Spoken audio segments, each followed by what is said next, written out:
Hello and welcome to Fowl Plays, where we look at tales of tabletop tragedy that are sure to ruffle some feathers.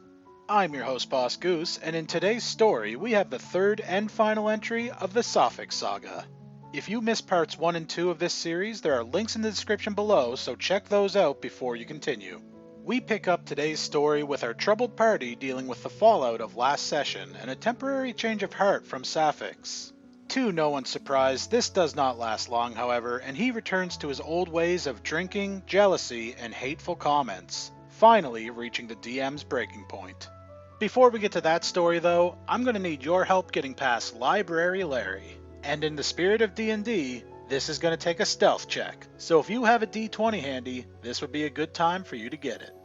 While you do, let me explain what's going on. Larry is a security guard at the local magical library who takes his job just a little too seriously. Normally this wouldn't be an issue, but the library is closed right now, and if I don't get this book into the return bin before morning, they're going to take away my card.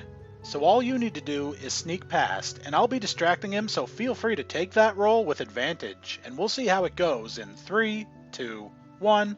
And if you rolled 14 or higher, then well done! Larry was no match for your ninja skills, and the book has been returned with none the wiser. I owe you one. Unfortunately, if you rolled below a 14, then you were caught in the act by our security friend, and now we both need to listen to him rant while getting bonked by subscribe buttons. The good news is, hitting those buttons will provide updates on whenever new content is available on my channel and easy access to my own growing library of stories. Now, without any further delays, it's time for you to take your seats and wet your beaks as we dive on into today's tale. Go read the previous 2 parts before continuing down this path. Links in the description below.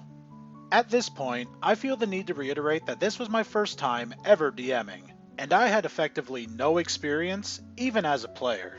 On top of this, low self-esteem, depression, anxiety, and personal issues meant that I was in no way capable of adequately handling this shit show, because I didn't want to ban Sapphix and have a short party or have any kind of confrontation.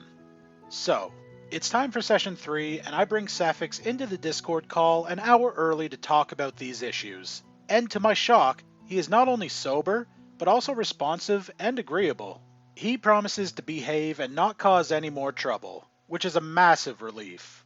To the rest of the party's credit, they were extremely tolerant themselves and were willing to give our problem player another chance.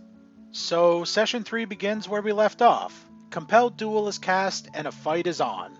It lasts 1 round as Sylvine beats Grail on initiative and clubs her with her staff, knocking her unconscious. The guard, assigned to travel with our party, who happens to be the same guard Grail had seduced in an attempt to escape, picks up the unconscious lump of stupid and the group sets off. Grail wakes up later, restrained, and is given a very firm talking to by the party, and Grail, in accordance with the pre-session promises, apologizes after having the events explained to her.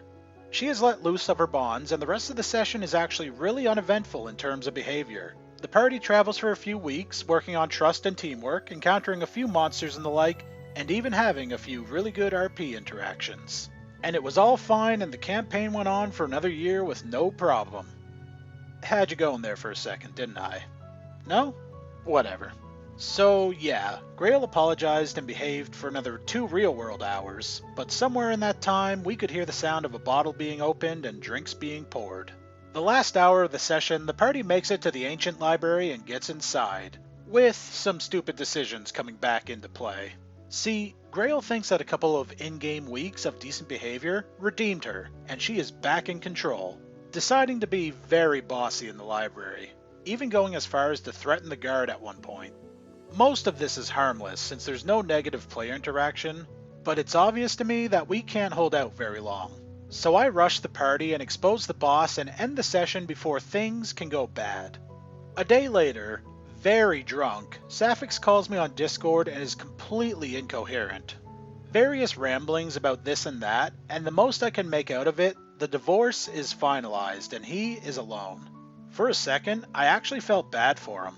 Then session 4 rolls around and it's boss fight time.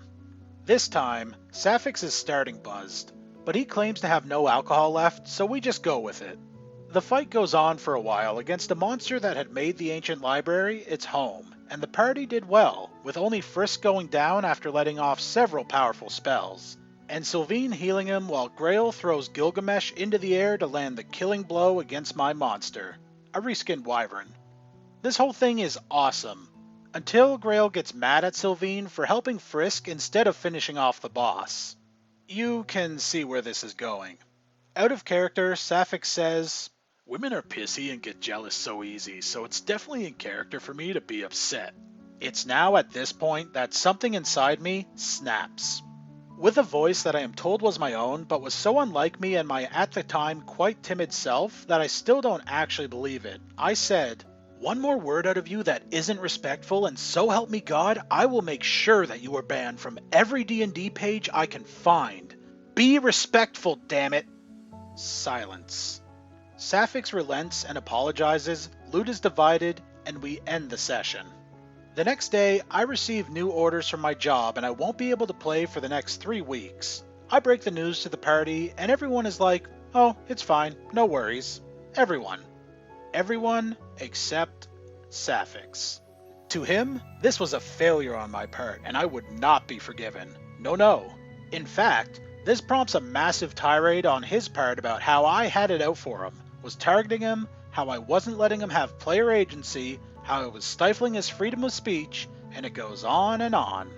It ends with the disillusional bastard, who, mind you, actually had less experience with 5e than me since this was his first game ever, and I had at least played before, trying to convince the rest of the players to let him DM the rest of the campaign and to kick me out.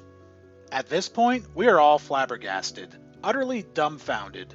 There's no way this guy could be serious, right?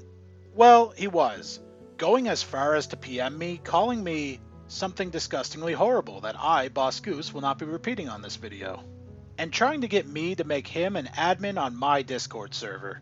So now, with this insane turn of events, I finally ban the man, like I should have done weeks ago.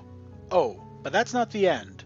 No, this man goes and PMs me after I ban him, calling me weak and pathetic, a sorry excuse for a human being, literal filth, and saying he hopes my campaign falls apart and I die slowly in a car accident. Is there a bottom to this barrel? We all blocked him after that, and we actually played out the rest of the game for about another year, retconning that when the monster fell, it landed on Grail, killing her. We all went our separate ways afterwards, and I have run a lot of games since and grown a lot. If the present me had been running that game, he would have been out in session 1, and I wish I had done that in retrospect. But we can't change the past, so I guess we should just learn from it. Thanks for listening to my story, and maybe I'll come back with more stories in the future. TLDR, depressed drunk divorcee gets better for a few days before becoming gigantic living turd and trying to take over my campaign after saying many racist, sexist, homophobic, and generally shitty things, making timid DM grow balls and get rid of the problem. Well, better late than never. After putting up with his behavior for far longer than I would have, I'm glad that DM found the courage to stand up to Sapphix and kick him to the curb. There was clearly a lot more going on behind the scenes with Sapphix, but whatever was happening in his personal life does not give him a pass to bring what he did into the game. Now, I don't want to go into his IRL situation too much, but he should have considered maybe taking a few weeks away to deal with his issues, rather than getting intoxicated and making an ass of himself mid-session, especially since it seemed like the liquor was only fueling his fire. Having a drink or two when playing is fine if you can handle it, but going overboard is going to make things difficult for everyone else and really rude to the DM, who's working hard to keep things on track and create a compelling story. Once the wheels came off, we saw again his jealousy of Syl raising its ugly head, and we were treated to more misogynistic comments, which seemed to be Sapphix's go-to. I applaud the DM this time though for finally standing up for the female player and making it known that this kind of behavior would no longer be tolerated at the table. I find it funny that Sapphix basically tried to use this incident and a few missed sessions as a way to take over the group and thought that the others would agree with him. It may just be the most ridiculous, lowest effort coup I've ever seen. As entertaining as that was though, what immediately followed killed any scrap of pity I might have still had left for Sapphix. This man was a sexist, racist, and homophobe, and everyone else in the story is better off having him out of their life. Maybe some self-reflection would help him realize why his behavior is unacceptable, but for some reason I'm strongly doubting it. So that's the end of the Sapphix saga. A man who had many chances to change his ways, but doubled down on his disgusting comments, made the same mistakes over and over, and in the end, got exactly what he deserved. Anyways, thanks for checking out my video and sticking around till the end. Hopefully you found it entertaining. I upload new content every Tuesday, Thursday, and Sunday, so make sure you check out my channel for more D&D stories. And if you like this video, go ahead and hit that subscribe button and leave me a goosebump in the comments below. Your feedback and support is greatly appreciated. But until next time, be good players.